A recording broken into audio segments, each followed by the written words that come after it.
The following event is produced by WCSN, the home of world champions. Well, once again, a very warm welcome to Munich and the Olympic regatta course. Hugh Matheson and myself, David Goldstrom, for our afternoon session, beginning with the men's fours. And conditions, Hugh, a little bit more stable as we see the event statistics, and a very happy one for Great Britain because, of course, our great tradition in the men's fours continued last year at Gifu when our British four won this title. So far this season, Hugh, the British four the one to beat as they get away. They get away. You saw the little plastic clog that was holding the bow ball back. It dropped into the water and off the crews went. Focus straight in on the British crew. Andrew Hodge in the stroke seat. He last year grew his hair longer than this because he swore not to cut it till he'd won his gold medal, which he did in Gifu at the World Rowing Championships in September.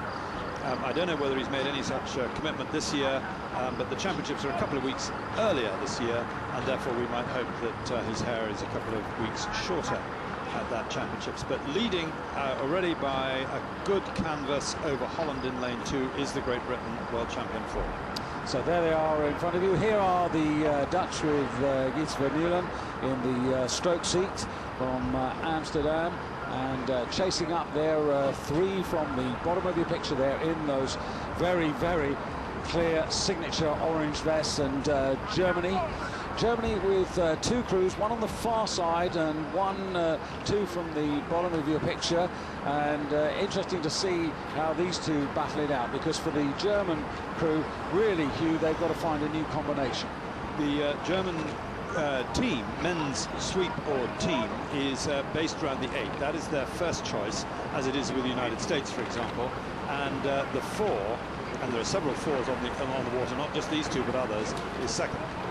Coming through the first 500, Great Britain cross through there first of all, and it's Germany 2, stroked by Filip Adamski, who go through in second place ahead of Slovenia. So lanes lanes 3, 5 and 6 at the moment leading the way, which suggests to you that maybe conditions are, as you outlined, a little more stable this afternoon. A little more stable.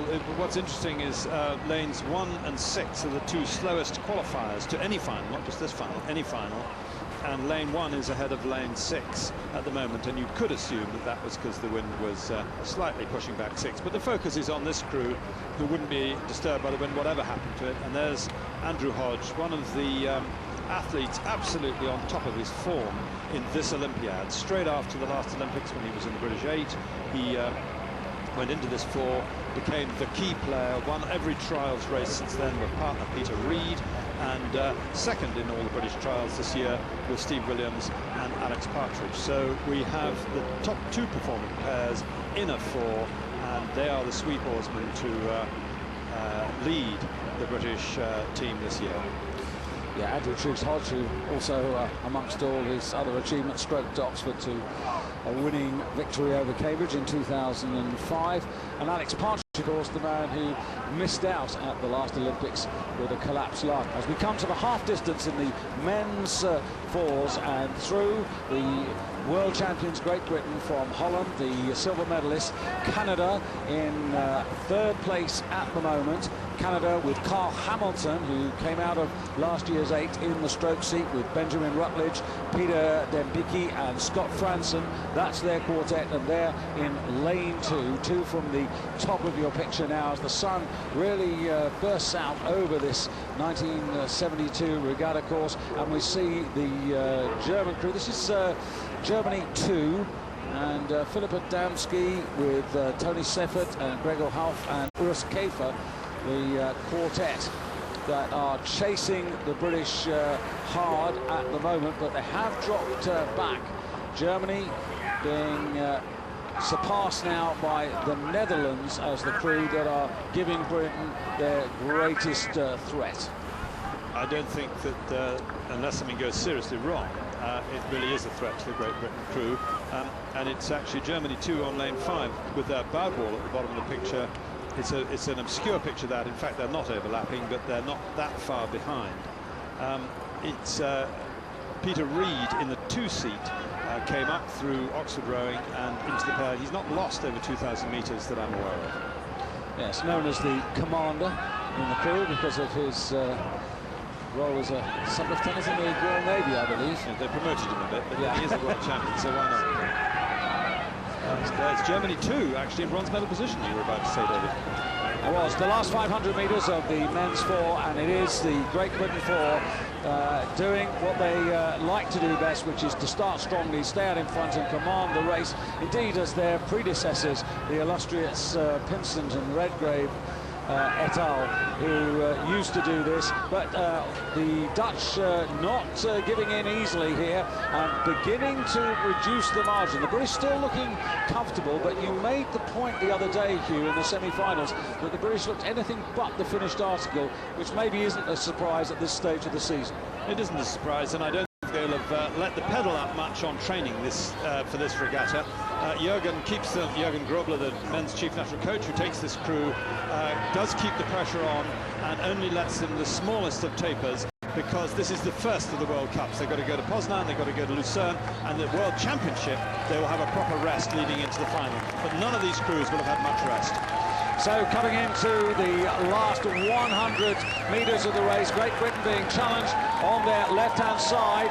2 from the bottom of the picture by the orange vest of Holland, but Germany absolutely flying now.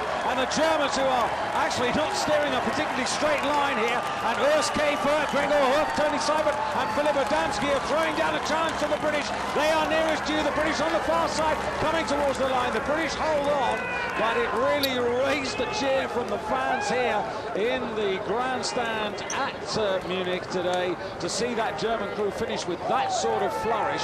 Great Britain through by well, 3/4 of a second, I think, over Germany, with Holland surpassed and pushed back into 3rd place.